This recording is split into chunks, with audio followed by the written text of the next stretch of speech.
What is up, bros, bears, moms, mommies, and everything in between? As always, this is Patrick, full promo power, your mom's favorite powerlifter. Welcome back to another episode of The Road to GOAT while we prep for the 2025 PLU Power Surge in Chicago, Illinois later this year. Today is a squat day. What's on squats today? We're doing sets of, I think we've got a 4x4. Last week we did, I probably should have checked what I did last week, but we're doing more weight this week. I think last week we either did 617 or 627, something like that. I recently just broke my 8 rep PR by about 25 pounds. My last training cycle, not the current one that I'm on, but the one before the American Pro 3, we discovered that, my old coach and I discovered that I have really bad endurance. No bollocks. Of course I've got bad endurance. And so we kind of worked on that endurance a little bit, kind of like here and there. But since we've parted ways after a failed attempt at prepping for the Arnold Classic Animal Cage, I split ways with my coach, and now I am progressing my squat in a different way than I had previously done, and it turns out that it's doing really well. So I just hit I think it was 627 for a set of 8. My previous PR was 605 for a set of 8. So yeah, super happy with that. And it was pretty easy. I didn't have any spotters, so I didn't want to push it, but I probably could have gotten 10 or 12. But probably coulda, shoulda, only really matters in horseshoes and hand grenades or something like that, whatever old people say these days. But today we are going probably north of 627, probably around 650. I'm getting really antsy right now because all my squat training is feeling, if you are an RPE bro, it's feeling like an RPE 5. Doing sets of 4 or 5, north of 6. And we're getting really close to the 700 pound mark for sets of 4 or 5. And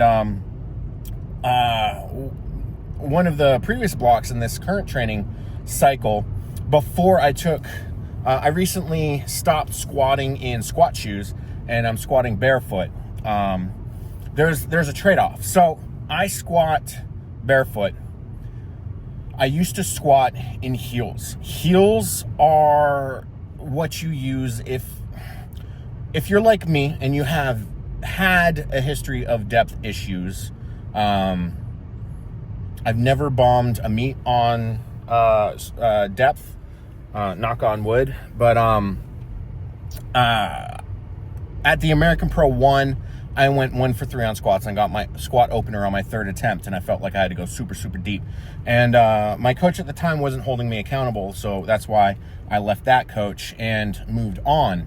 And then my last coach, different things, doing that. But my last coach put me into squat shoes and had me squatting in heels and was like, just trust it. My ankle mobility got worse, and I started having depth issues in heels. So a lack of accountability on that endpoint caused issues coming to depth when I shouldn't have issues because I was wearing heels.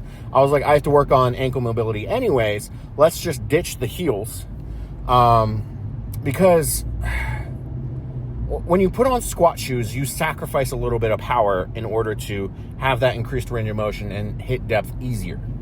The most I've ever squatted in heels is 1,003, and my squat was looking to go down. So I was making negative progress in heels. I kicked the heels off, and suddenly what used to feel like when you're warming up and you're like, all right, when is the weight going to start hitting me? When is it going to start feeling like I'm actually loading something on my back? That used to be at around 155, 145, 1 red on squats in heels. But with no heels, it's around 500. So imagine being able to add 400 pounds to a 1,003 pound squat. Not to say that heels are a bad thing. They're good for some people. Some people squat better due to their leverages in heels. I personally am not one of those people. So I kicked the heels off and everything is feeling phenomenal. I do have to keep a little bit of a pulse on my depth, make sure that I'm keeping myself accountable, and my training partner Sophie loves pointing out any of my flaws. So best believe I am putting myself through extra steps to make sure that my depth is perfect. So we're going somewhere probably around 650, if not a little north. I want to be doing above 700. I'm getting a little antsy. I'm like, I want to be hitting 700 plus for sets of 4 or 5, because like right now the trend, if you're on Instagram, you'll see like Andrew House just posted something 750 for a couple sets of 5 and squatting in sleeves. I haven't put on the wraps yet because I want to get as strong as I can outside of the wraps before we start peaking in the wraps. I probably have to order new wraps because I have no idea where my unbreakable gear destroyers are, because I've gone through some life changes and I'm not living where I was during last prep. So I don't actually know where those wraps are. And I don't think they're in my car because I just cleaned out my car and I didn't see them. So I don't know where my old gym bag is. I got a new gym bag. I think they're in my old gym bag. I don't know, but I gotta find them. Unless I left them at my old place, I don't know. I'll have to find them. But yeah, things are feeling really good. For reference, my PR for a set of 5 or 6, I don't remember if it was 5 or 6, in wraps is 800. My sleeved max at my lowest body weight, competing in the past like 7 years, I was 328, I think, or 332, somewhere around that, light for myself. Usually when I compete, I'm around 367, mid 360s. I did a cut and competed in sleeves because I was like, my numbers aren't going to be high enough anyways. So let me just do a cut and then go into sleeves because sleeves are stupid. I hit 848. I developed patellar tendonitis. Yet another thing that occurs when you squat in heels is you put a lot more pressure on your knees. And that was no bueno for me. So my knees are actually feeling way better now that I'm not in sleeves. Not in heels, and I'm still squatting in sleeves. Got the A7 rigor mortis 6XL cone shapes, but they like slide on and off, so they're not really. They're stiff knee sleeves. They're not tight knee sleeves. Because yeah, if I'm gonna put on something tight, I might as well put on wraps. You know, if I'm trying to imitate wraps, I'm going to use wraps because I'm not. It's like if I'm gonna. No, that is a bad example. I was going to say, if I'm going to let a girl peg me, might as well let a dude do it. No. No. I feel like there's some sort of pegging example there. If you're going to let your girl stick a finger in your butt, you might as well let her peg you. Something like that. I don't know. I want to edit that out, but I don't edit these videos. So, enjoy the brain rot. Enjoy the brain rot. Anyways, so yeah, that's what we're doing today. We're doing squats, and then we're gonna do some leg extensions, some high volume leg extensions, and then some back. So training tomorrow is sumo deadlift day and shoulders. So I don't actually need I don't need to back off on anything because it's an accessory day. So I could do some back extensions. I also want to hammer out some core as well. I did some core yesterday. If you guys watched the video the other day, I did some core.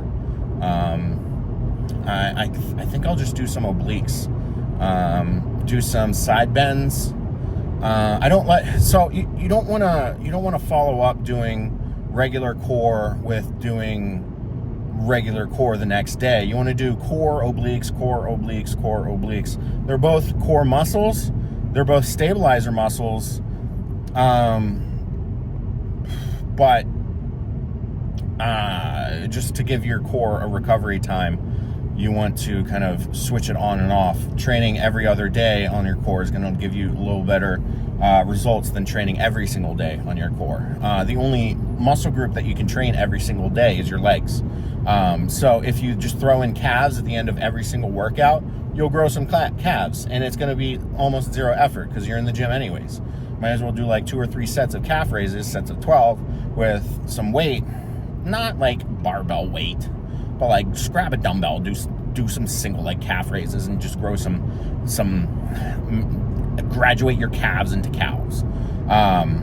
But yeah, do some lat. I'm gonna do some lat pull down, probably do a 3x12, grab some straps so I can kind of load up on that and get a little bit more thickitude to my back, because Sophie said that my back looks small and I am atrophying in my back. So I cried about that, and fetal position was my best friend when she told me that.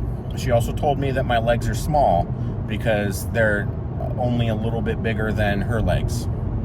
So I need to fix that. Anyways, I've been rambling for too long. I will see you boys in the gym. Bye-bye. He slapped my nuts and called me a piñata. We had ourselves a squat day today. So the plan was to work up to 650 for squats. Now, warming up, you ever feel like you're about to catch a cold, and like you get that sniffle, or like you don't have the sniffle yet, but like you can kind of feel it swelling up in your sinuses, and you're like, oh no, my throat's gonna swell up, and I'm gonna be miserable for the next couple weeks. Well, that's how my lower back felt, which is understandable because we pulled a new 5-rep PR on deadlifts yesterday. So the fact that the lower back was a little cooked was kind of to be expected, but on meet day, you deadlift after you squat. So, I mean, it's, gotta get used to that, you know? So we worked up to 640. We took 10 pounds off. I also looked at the plan that my buddy Shane and I put together for my squats after I was getting a little frustrated with my squat progress. I was supposed to do 635, and next week I'm supposed to do 645.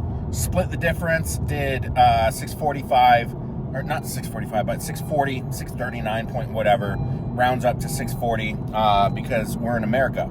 And in America, we use pounds. So, first set felt kind of meh. I took a little extra time doing tomfoolery before the set, so I got a little cold. Second set, I didn't take as long, and it felt way better. First set, I watched back the video. You can tell that I used a different angle for the first one because I was like, this is going to be fine. And then I watched it, and I'm like, those squats kind of seem a little iffy. They were to depth, but like, you could debate them. And this is exactly why if you know that you have a problem, you got to address it, you know? And I know that when I don't wear heels, I have the depth issue. And I've been working on my ankle mobility, and I've been working on building up strength. And so that first set, it wasn't undeniable depth. Not happy with that. Second set, absolutely undeniable depth. I rewatched the first video, and I was like, okay, let's go a little deeper. And not only did I get deeper, but I feel like my squats were stronger too. It's almost like I'm strong in the bottom of the squat. And then Sophie had a deload deadlift day where she had a 5x1, and I took a little extra time to strip her bar, walk her to her car, because South Boston's a little iffy, right? It's a little iffy late at night. Got to make sure she gets home nice and safe. But yeah, I had a little extra time between set 2 and 3. So set 3 looked almost identical to set 1. The depth was a little iffy. You could debate either way on it. whether or not it's deep enough, whether or not it's not. My bias is towards it was deep enough, but it's not undeniable, so I don't like it. I want all of my squats in training to be undeniable depth. So set 3, not what I liked. So set 4, I took less rest time, and it was better. Just plain and simple, it was better. Depth was undeniable. We had the same thing go on that we had in set 2, and getting deeper made the squat not only feel lighter, it's moved better, and it was all around just a better squat. So yeah, I need to recognize that my not elasticity, but my mobility, if I get cold, is going to get compromised, and I got to keep that in mind when it comes to competing and on meet day. So I need to be able to keep my legs nice and warm, keep the blood flowing there, so that I can maintain depth. Maybe I could do some more warm-ups, because all I did today was bar for 5, 1 red for 5, 2 red for 5, 3 red for 5, 5 red for 5, and then, no, not 5 red, 4 red for 5, and then I jumped to 5 and change for 640. Don't do that jump. I would not suggest anyone do that jump unless you have a lot of experience under your belt. Warm-up jumps are a weird thing, where you want to do not as many as possible, but you want to do enough so that you get warm, but you don't want to do too much so that you get fatigued. So doing singles, as long as you hit depth, you're good. But you want to, I like to prioritize reps at the lower warm-ups. On the bar and 1 plate, my heels come up, and they were coming up on 2 and 3, which means that I was lacking ankle mobility, and I still need to work on that. Luckily, I have an Asian in my back pocket that can teach me all of these secrets to super spry, super amazing ankle mobilities. So moved on to accessories. We did some I guess it is technically tempo leg extensions, where we control the eccentric and do kind of like a 3 count all the way down. I didn't count in my head like 1, 2, 3. That's over optimization. You basically just want to be able to explode up, work those fast twitch muscles, and then also work the slow twitch muscles with a slow eccentric, and get as much range of motion as possible. Kind of feeding 3 birds with 1 stone, where having the biggest range of motion is going to treat your accessories like stretching under a load, but you've also got the fast twitch muscle fibers firing on the explosiveness, and then the slow twitch muscle fibers really, like, if you're doing it right and you've got enough, not really definition, but muscular volume, you're going to be able to see the twitches in your legs when you're doing this. My favorite movement to do a tempo on, honestly, is leg press.